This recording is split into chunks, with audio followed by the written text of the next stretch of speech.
Welcome to the historical lesson on the Montana Early Warning System. In this short video, we will cover the history of the Montana Early Warning System. This lesson includes information on how the Montana Early Warning System has improved since the start of the program, including how many schools are using it. We will also cover potential areas for the system to grow in the future.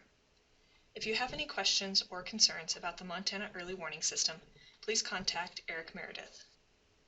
First, we will do a quick timeline on the progression of the Montana Early Warning System since its inception. The 2012-2013 school year was the first year the Montana Early Warning System was used by any schools in Montana. 10 school systems throughout Montana granted access to OPI to use their student information systems and therefore their data to start developing the Montana Early Warning System. Those systems were sent results from the Early Warning System once a month during the school year. The results were sent in an Excel spreadsheet. The EWS model was changed and updated many times throughout the school year, as new things were learned about the data and the students. The second year, the EWS model was updated during the summer before school started, and remained unchanged throughout the school year. This was done so schools would know that changes in the EWS results were the direct result of something the student did, not a change in the model. Results were sent to the 10 school systems on a monthly basis in an Excel spreadsheet. A model for the 6th grade students was also added to the system. The third year, the OPI saw an increase in the number of school systems participating in the early warning system, and granting access to their data, resulting in 13 participating school systems. This year also brought a decrease in the number of variables included in the model. In 2016, the EWS was made available to all public schools in the state. It was moved to the GEMS data warehouse, and instead of using Excel spreadsheets, 3 reports were made available within the secure version of GEMS. The 2017 school year brought a new updated EWS model, which was completed during the summer before the school year began. All 3 reports in GEMS were updated to reflect the changes, and a few bugs were fixed within the GEMS reports. Presently, there is work being done on the 4th report to enable EWS users to evaluate interventions being used at their schools.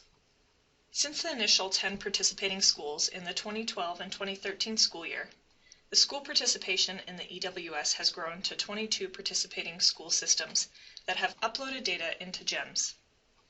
The number of school systems is constantly increasing as more schools learn about the EWS and what it can do for their schools. The latest count revealed roughly 17,000 EWS results for students for the 2016-2017 school year. Even if your school has not uploaded data, chances are pretty good that at least one student in your school has moved from a school that uploaded data for that student.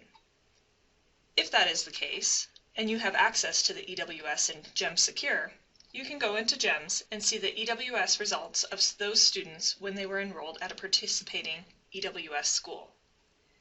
EWS results follow the students, regardless of where they are enrolled in Montana. This enables schools that have not uploaded data themselves to get into the EWS and see an example of what the results look like if they did participate. Keep in mind, you can only see students that are currently enrolled in your school in order to protect student confidentiality and remain in compliance with the requirements set forth by FERPA. The OPI is constantly looking at ways to improve the EWS. Some improvements are made every year after hearing feedback from schools and from additional data that OPI collects. Some changes are ongoing and occur every year, while others are one-time additions or changes to the system. The OPI updates the EWS model every summer, usually during July, for the upcoming school year. This is done in July to utilize the additional year's worth of data available and thus incorporate it into the model. Annual review and analysis will continue for the foreseeable future to improve the performance and predictive power of the system. There are also a few projects in the works to change the EWS to provide more information to schools. One change in the works is to increase the number of grades that are included in the EWS. As of now, there are models for students in grades 6 through 12. There is some interest to increase the EWS down to the 3rd grade or even further. More research needs to be done in order for that to happen. It may make more sense to model for something besides high school graduation for students in those lower grades, since predicting that far into the future is somewhat meaningless for schools. Possible models for the younger grades could be geared to determine if the student will pass all of their 6th grade or 9th grade courses. Another project that is in progress is to make the EWS more accessible to schools. To do that, the OPI is working to simplify the data gathering process as much as possible, to lessen the amount of work schools need to do in order to gather the required data needed to use in the EWS. That concludes this short video on the history of the Montana Early Warning System. This slide shows the remaining lessons, including the next one on the development of the Montana Early Warning System.